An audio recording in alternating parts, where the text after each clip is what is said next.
so yako pia mu e won tafire so dia na atoshi edda ejemu a Ghana fo e wuro no sade ye omo wuro omo niema Ghana fo se menka na atoshi se wajimi a fatna ofie omo se o melede na ye o mother side no wo de ba o father side a e yawa and the Ghana fo atoto bi dia mane na atoshi se sa ne kwase ya campaign na onam na oye no ebe ya unjai esan se intokwa ekosu ewo obi ekrom ana ekosu between two tribes no yemfa nye politics o tom wajimi kura na o se ohun sa de we a wo ye no obetime de intokwa abon man ni mu enu nti Ghana fo se nya atoshi unyansa no emsa kwhye woto na yese wakoye BBL no akwakwahwem enu nti na ujimie ena Ghana fo akabio ebusua enyame na meka asem a aba no se Ghana fo se na atoshi o hwe na se onabo Canada compare ko Japan na odi na chief person be vice president ti na twan no muni message a uduru hono mo ayedin isanse wo nsem wo mo no enya asem keto na Ghana fo akeka bi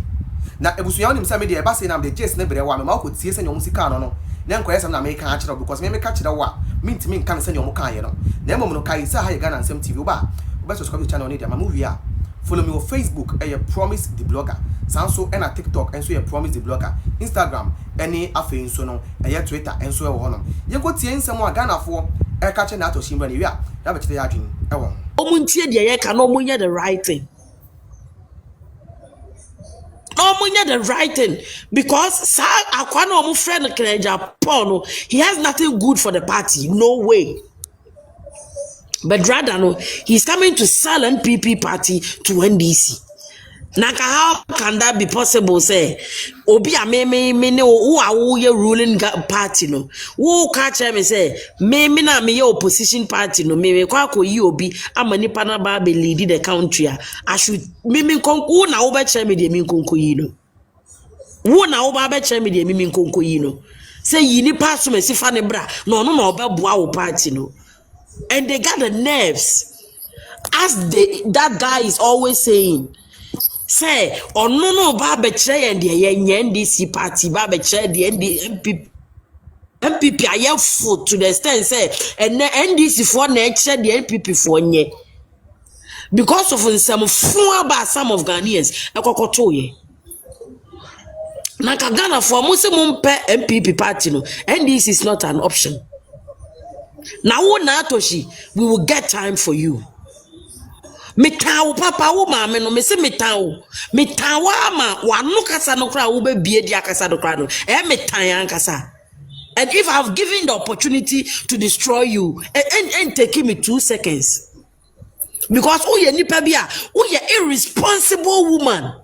Oh, yeah, irresponsible woman. When we want to tell you guys, say, Monyini, among Pesa Mobadjini, the Bia Penny for Monyini, a drew a mufia qua any mono. Jimmy, na Maya Madri, some person with Jimmy. Jimmy, na Maya Madri, some person with Jimmy. Victoria Hama Baya or Bakaso or no, Sika Bintin or Baba, politics, no, Yansa, Sikana, and no one, and no bin a old NATO, she would the MPP for no. And no be now the MP, and no be now the MPP for no. And a nezo no, Osanya ano, e bie wano kasa. Hey, Nato, she said, Mammy Penny Mundi, I wouldn't munyan sana, won't to mean two woman who nana no fono. Oh, Mammy Penny Mu and Tisa, I was abre utifie, now who too carafo. Any one nana no fo.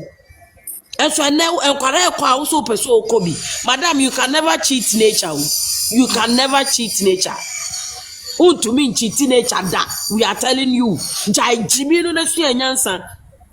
It is becoming like Adwamanti na to se wo nyina o adwamanti de bi opese one nkwala na yepe adwaman ota pontiba o pese wo cheating nature ma me panyimu a wo ma me panyimu a sika kakra na wanyan sabre wuto no nka watu amana ato ufuna da ka si honum say mi wu ayem fa mintum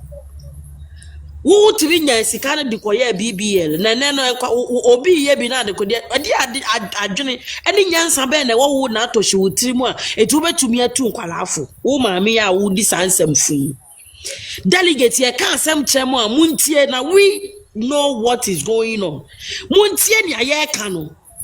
muntie ni ayeka no hwensam fu amami na ma wo keka Ogo shat ayi delegator and kwasiasem and I'm saying yansa ba kukra ni natoshi utiri mu yansa ya de dwene ebi ni utiri mu ntino and kwasiasem nko na wonam na wokeka na ka delegate mo mu krampo no mo mu ni time mo ba masa maami we aba ba tina mo ebe be gina mo ni makita microphone and the delegate any grassroots na mo niama nyina ya basa no is because of this fucking woman. It's because of her. I don't think I'm on nyina basa because musika na ya de man say on famre mono sa sika no eno na ene odi bi aya ne to eno odi bi so abia enwuma eno odi bi sponsor NDC for and the delegates mutimi mama mi we kwan e ma ne ba be gina mo anim say one mo ba be kasa pe vote amaka na Japan na why na dika Japan a obetimi aka say wa adwe papa wa MPP why na dika Japan wa chia nipa ne wa adwe papa wa NPP mu why na dika Japan wa chia nipa ne wa adwe papa style ku ya o de mo bi nka sabi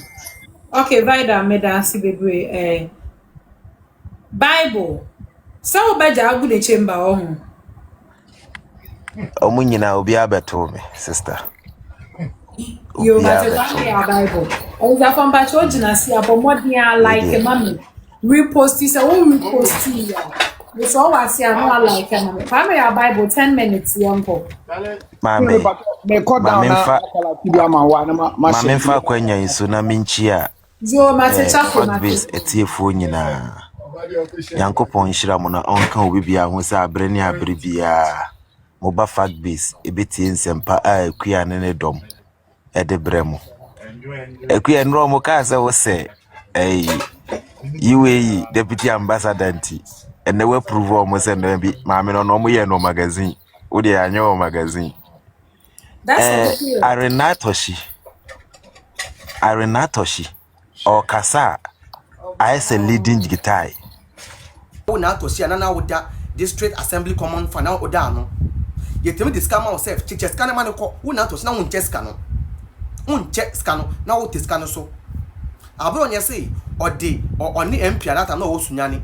west society east eba ho no the project mo person mo ye de bai one sign NDC ni maami and oye NDC ni a okoka we your parliament e de ne dia bai de na one sign ama no and you have the guts the audacity to come and stand on national television and tell us say about the Baomiaba and I'm say I'm producing into no or will use 1.5 million vote data. Now when I catch us even in the upper west no MPP we know upper west is the NDC stronghold. I am stronghold, but you now see you are not sensible enough. Why do you form?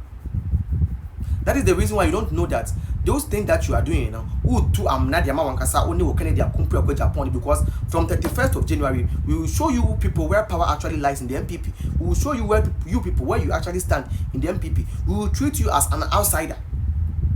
We will treat you as an outsider. We would let you understand that you are not part of the New Patriotic Party, because on that very day, we would show you where you stand in the party and the role you guys are playing, or you are going to play, or you will play in the future in the political party we are all in. Whoever deceived you, say you could ever become a vice president, you know, with Diuntro or because that person has lied to you. Say you want to become a flag bearer, a running mate of a flag bearer. That's the reason you are supporting Honorable Kennedy Akompio Japan. But I'm telling you on authority that Honorable Kennedy Akompio Japan is not going to win. Therefore, you would never and ever become the so-called running mate of a so-called flag bearer. That is not possible. What they so come say mint John Bellu we actor meboa NDC for no ko gina bia mo say escafo ne animdia for where we ni enti dey antina yes we dey ko school we say ye den kwasiafo ye party enkwasiafo na de mo ye party ni owi a fa kwasiafo no de o da o ma no ma sika mo pushi kwasiafo ni nsem sa kwasiafo na ma be se party ni